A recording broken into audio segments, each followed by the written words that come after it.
নমস্কাৰ বন্ধুসকল, মোৰ ইউটিউব চেনেল তপন ভাই ব্লগত আপোনালোকক সকলোকে স্বাগতম জনালোঁ বহুত দিন পিছত। আৰু মই মানে আজি মোৰ নিজৰ লাইফ ষ্টাইল মানে ৰাতিপুৱাৰ পৰা শুই উঠি মই কি কৰোঁ সেইটো দেখুৱাব লৈছোঁ। এতিয়া শুই উঠি ব্ৰাছ কৰিলোঁ আৰু ৱাছ হ'লোঁ।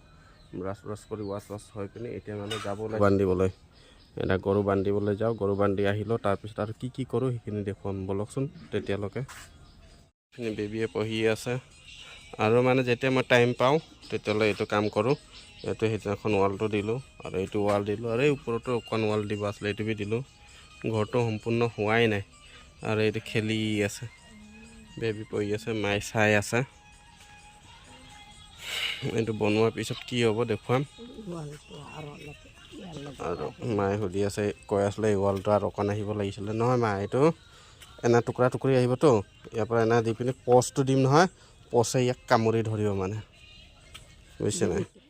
আৰু এইখিনি মেডামে এইটো কেনে দান দিলে উঠি যায় আৰু চলো।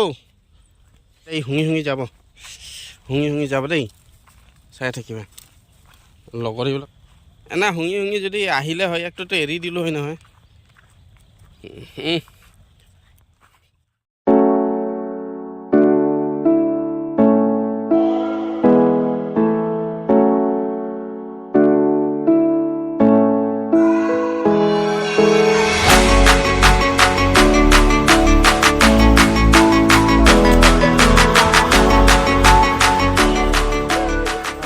গৰু বান্ধা হৈ গ'ল, মই বেবী এইখিনি আমাৰ মেডাম চবেই আহিলোঁ। মানে আহি কিবা একটা ভাল লাগে আৰু। এতিয়া ইয়াত গৰুবিলাক চব গোটেই গৰু ঘূৰি আছে। এইটোকো মাজত এৰি দিছিলোঁ, এৰি দিলে মানে সি পলায় না পুচকি, নাহে 2-3 দিন ঘৰত।